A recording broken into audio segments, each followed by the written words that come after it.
Welcome to the module on running casing and cementing. Today, we will learn about factors that increase the risk while running casing and liner, mitigate actions for losses, correct actions for swab and surge, precautions while running casing, maintenance of fluid column, shut-in procedures when running casing, cementing casing and liner, right weight and quantity of cement, and bottom hole pressure, BHP, during cementing.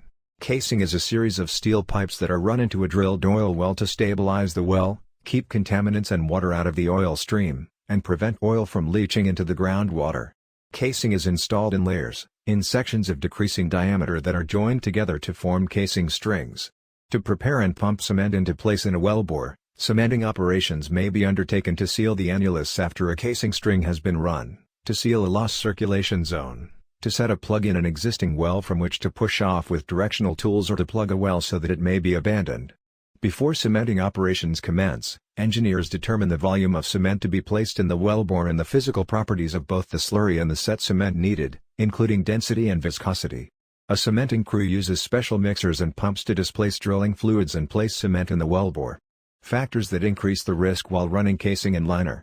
As casing is large outside diameter tubular, has the high chance to cause swab and surge due to smaller clearance.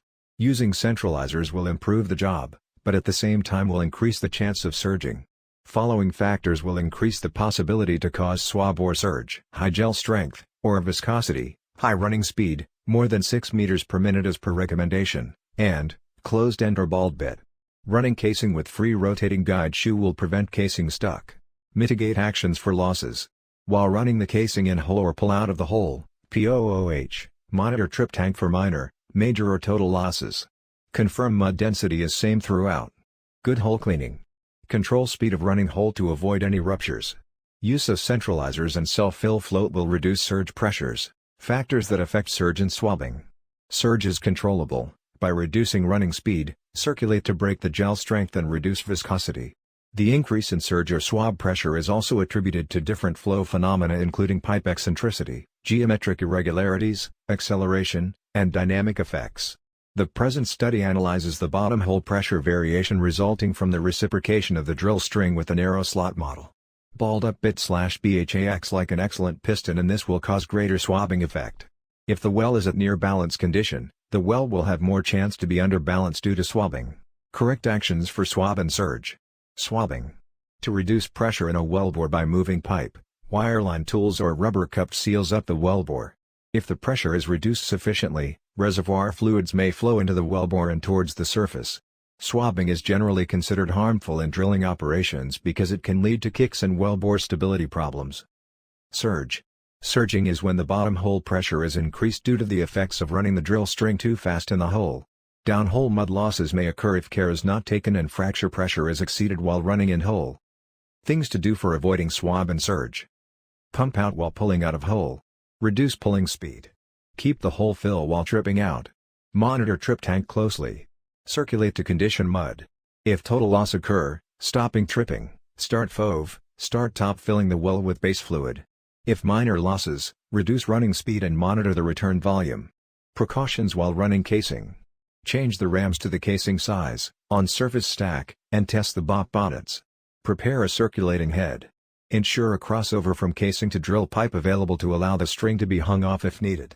Take care while filling up the casing. Use clean mud and ensure that junk does not fall into the casing. Record the annular volume between the casing and open hole and outer casing. Calculate the running speed to allow an acceptable fluid velocity and a limited surge into the open hole. A record of the tank level is necessary and should be compared while the calculated volume increment due to the metal displacement of the fluid. Maintenance of fluid column. When running casing, primary well control will be maintained by keeping sufficient fluid height in both the casing and the annulus. The casing should be filled every joint as time allows. Use clean mud and ensure that junk does not fall into the casing. Shut-in procedures when running casing. Shutting in a well while running casing is similar to shutting in a well when tripping drill pipe. The tripping must be stopped. Flow check the well, if possible, shut in the well by 1. Installing the full opening safety valve, FOSV, with crossover sub, then close it. 2. Close the annular or the casing ram to avoid any pressure from annulus. 3. Open HCR for choke line then record pressure. If hard, shut in. 4. For soft shut in, open HCR then shut in the well. Then close remote choke before calling the supervisor. Then record shut-in pressures. Cementing casing and liner. After casing setting, conditioned mud is circulated and then rig up cement and prepare for cement job. Kicks may have been experienced both while and after placing cement. So all operations must be monitored and recorded for mud gain or losses. The cement design must ensure an overbalance at the bottom of the hole in both static and dynamic conditions throughout the cement job. Right weight and quantity of cement. Lightweight cement.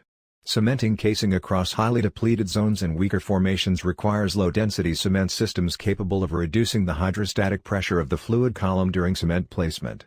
Heavyweight cement.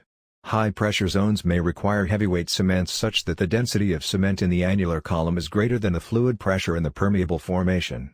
At the same time, hydrostatic pressure should not exceed the fracture gradient so as to avoid fracturing the formation during cement placement.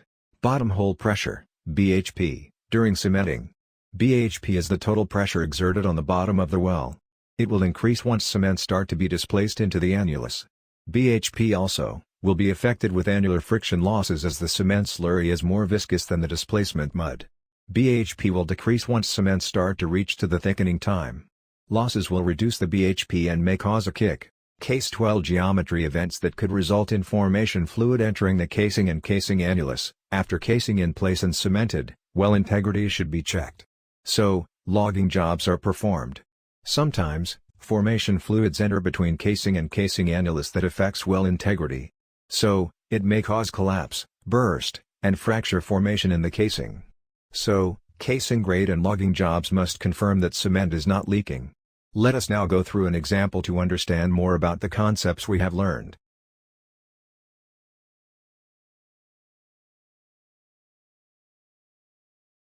Thank you for learning with us.